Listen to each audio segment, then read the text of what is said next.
Merhaba sevgili dostum. Bugün sınav kaygısı ve sınav kaygısının nedenleri hakkında konuşuyorum. Anne babalar ve öğrenci arkadaşlarımın özellikle izlemesini öneriyorum. Bütün yıl boyunca çalıştım ve emeklerinin karşılığını almak istediğin sınav yaklaşıyor. Kaygı ve endişelerinin arttığını tahmin edebiliyorum. Sizden gelen geri bildirimler doğrultusunda sınav kaygısı içerikli video serisi hazırlamaya karar verdim. Sınav kaygısı video serisinin bu ilk çalışmasında sınav kaygısı ve nedenlerini irdeleyerek başlamak istiyorum. Bu serinin sonraki videolarında sınav kaygısıyla baş etme yolları, sınav kaygısının belirtileri gibi diğer detaylarını da sizlerle paylaşıyor olacağım. Sınav kaygısı çok sık karşılaşılan bir endişe sorunudur ve bu endişeler yaşamın içinde öğrenilir. Panik atak neyse sınav kaygısı da odur.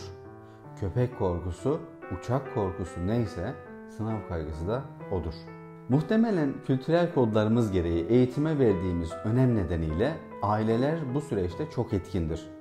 Sınav kaygısı olan öğrencinin anne babasının da kaygılı, endişeli ve mükemmeliyetçi, başarı odaklı olduğuna dair çok sayıda araştırma yayınlanmıştır. Sınav kaygısının belli bir düzeyde yaşanması doğaldır ve bu motive edicidir. Fakat sınav kaygısı ders çalışmanızı etkiliyorsa, başarısızlık inancına sebep oluyorsa, dahası sınav performansını olumsuz etkiliyorsa bu durumun önüne geçmek gerekir. Unutma ki sadece çok ders çalışıyor olman başarılı olman için yeterli değil. Kaygını kontrol edebilirsen var olan potansiyelini ortaya koyabilirsin. Yıllardır ders çalışıyor ve büyük günün yaklaşmakta olduğunu biliyorsun. Uzun zamandır ders çalışıyor ve emek harcıyorsun. Muhtemeldir ki gelecekten beklentilerin ve hayallerin var. Doğrusunu söylemek gerekirse kaygılanman için yeterince de sebebin var.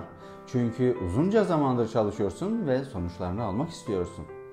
Geleceğini şekillendirmek üzere bu sınava girdiğinin farkındasın.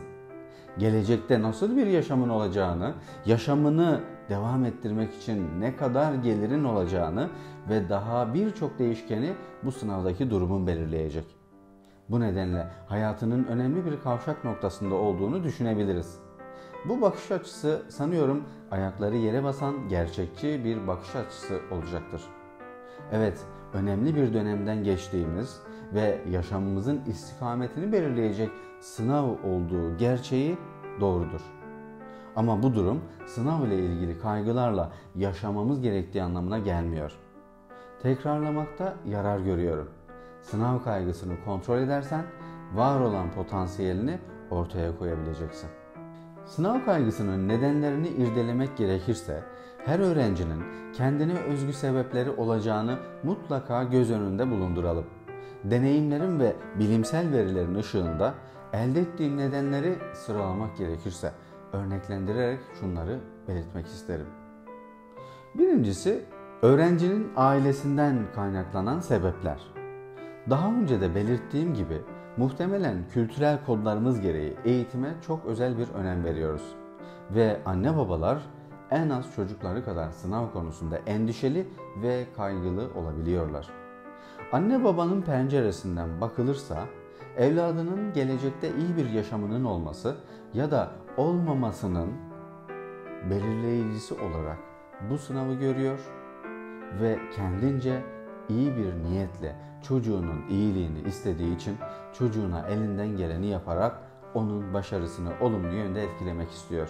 Öğrencinin ailesi iyi niyetlerle hareket ediyorsa da çocuğun sınavla ilgili kaygısının önemli bir sebebini oluşturabiliyor. Peki aile ne yapıyor da öğrencinin kaygısının önemli bir sebebi olabiliyor? Bazı aileler çocuğunu sürekli başka çocuklarla kıyaslayabilir. Bunu bazı aileler doğrudan cümlelerle yaparlar, bazen de dolaylı olarak kıyaslama yaparlar. Bunun farkında bile olmayabilirler. Çocuk ise açıkça tepki verebilir ya da alınganlık yaparak ailesinin beklentisini karşılamaya çabalayabilir. Öğrenci için ailesinin beklentilerini karşılamak ve ebeveynini mutlu etmek temel bir amaç haline gelebilir. Yine aile çocuğun sürekli ders çalışması konusunda uyarabilir. Bunu bazen alenen, bazen de dolaylı yoldan andırıcı, ses, söz, bakış ve imalarla ifade edebilir. Öğrenci ise ailesinin bu yöndeki tepkilerine aşırı duyarlı ve alınganlaşabilir. Bu tarz açık ya da örtük ders çalışma baskısı öğrencinin suçluluk duymasına sebep olabiliyor. Öğrenci kendine zaman ayırdığında, dinlenmek istediğinde, arkadaşlarıyla zaman geçirmek istediği zamanlarda kendini suçlu hissetmesine neden olabiliyor. Suçluluk duygusu arttıkça sınav kaygısı da artar. Öğrencinin daha çok ders çalışarak anne babasının beklentilerini karşılayabilecek düzeye erişmesine sebep olur. Kulağa hoş gibi gelse de bu çabanın kendisi sınav kaygısının ta kendisidir. Ailenin çocuğuyla ilgili harcamalarını dile getirmesi, özel okul, özel ders gibi ekonomik giderlerin miktarını doğrudan ya da dolaylı olarak belirtmesi de öğrenci üzerinde baskı oluşturabilmektedir. Öğrenci böyle durumlarda bu yıl mutlaka kazanmalıyım, aileme yük olmamalıyım, bir yıl daha sınava hazırlık yapamam şeklinde endişelenmesine neden olur. Bu yıl mutlaka kazanmalıyım düşüncesi öğrenciyi hata yapmaktan korkmasına ve mükemmel olma çabasına itebilir. Bu durum ise daha fazla sınav kaygısının ortaya çıkmasına neden olabilir. Anne baba çocuğuna sürekli tekrarladığı cümleleriyle farkında olmadan öğrencide sınav kaygısı yaratabilmektedir.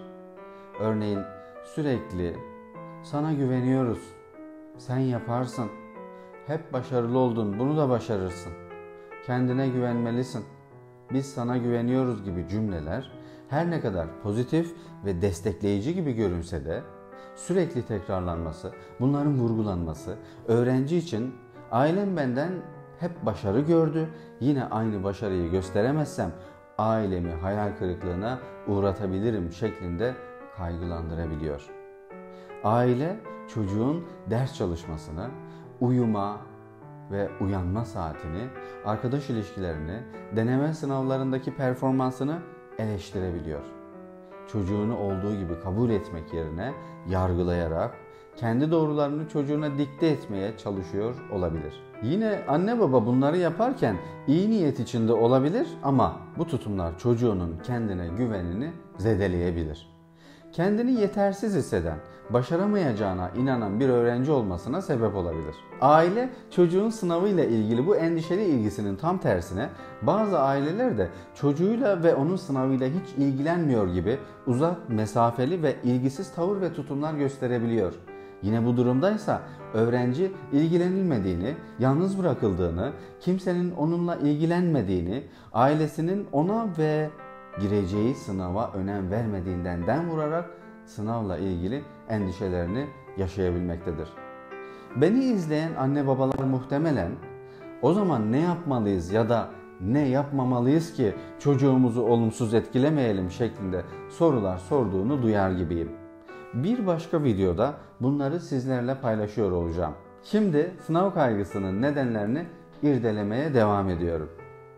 İkinci ve bir başka konumuz öğrencinin kendisinden kaynaklanan sebepler. Öğrenci başarmayı hayatındaki tek amacı, tek var olma yolu olarak seçmiş olabilir. Sevilmenin, takdir görmenin, adam yerine konmanın, beğenilmenin tek yolunun başarmaktan geçtiği inancına sahipse sınav hiç de azımsanmayacak bir baskı yaratır. Sınavdan yüksek puan almak öğrenci için değer görmenin yolu olduğunda, yaşıtları arasında önemsenen birisi olmak istediğinde, kendine değer vermek için başarı kriterine takıldığında yoğun bir kaygı yaşıyor olacaktır.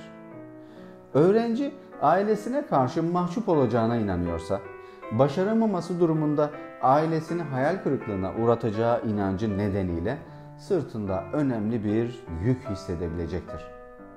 Ya başaramazsam? Bu cümle sınav kaygısı yaşayan öğrenci için çok bilinen bir klasiktir. Ya başaramazsam kaygısının devamında felaketleşen senaryolar dikkat çeker. Aileme bu durumu nasıl açıklarım? Arkadaşlarım kazanır ve ben kazanamazsam bir yıl daha ders çalışmak. Partnerim kazanırsa, ben kazanamazsam, kuzenlerim, diğer tanıdıklarım ve dahası. Bu ve benzeri kaygı cümlelerinin örneklerini artırabiliriz. Öğrenci diğerleriyle kendini kıyas ve rekabet içinde hissediyor olabilir. Kendi değerini diğerlerinden daha yüksek puan alarak belirleyeceğine inanıyorsa bu önemli bir kaygı nedeni olabilecektir.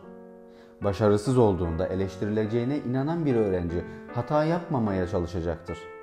Bildiğiniz gibi mükemmeliyet arayışının sonu yok. Ve mükemmel olma çabasının kendisi sınav kaygısının ta kendisidir. Başarılı olmak çalışmakla ve sınav endişesini kontrol etmekle mümkündür.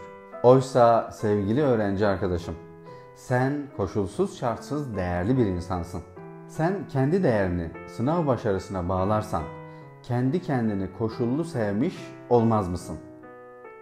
Ve bir başka gerekçemiz, verimli ders çalışma tekniklerinden kaynaklanan sebepler. Örneğin zaman yönetimi konusunda sorun yaşayan bir öğrenci doğal olarak kaygılanır. Deneme sınavlarında yaşanan bir sorun fark edildiyse, bunu gidermenin yollarını aramak yerine korkmak ve kaygılanmak yarar değil zarar getirir. Beslenme ve uyku öğrenme süreçlerinde oldukça etkilidir. Beslenme düzenine ve uyku düzenine gerekli özeni göstermeyerek sadece ders çalışmayı önemsemek doğru bir strateji değildir. Sınava çalışan bir öğrencinin yine kaygıları nedeniyle boş zaman bırakmadan aralıksız ders çalışması gerektiğine dair inancı nedeniyle uykularından fedakarlık eder. Yetersiz uyku ve düzensiz beslenme ise dikkat, konsantrasyon, motivasyon ve bellek gibi bilişsel faaliyetleri olumsuz etkiler. Durmaksızın ders çalışmak, mola vermeden sürekli ve daha fazla ders çalışmaya çalışan bir öğrenci bir süre sonra yılgın, bezgin, bitkin, başaramayacağı inancıyla dolup taşar. Uzun bir maratondur sınav hazırlığı. Bilirsin, maraton koşmak isteyen atlet enerjisini kontrol etmek durumundadır. Tüm gücünü yarış başlar başlamaz kullanırsa ilerleyen süreçlerde çabuk yorulabilir ve diğer atletlerin gerisine düşebilir. Öğrenci için de durum bunun aynısıdır.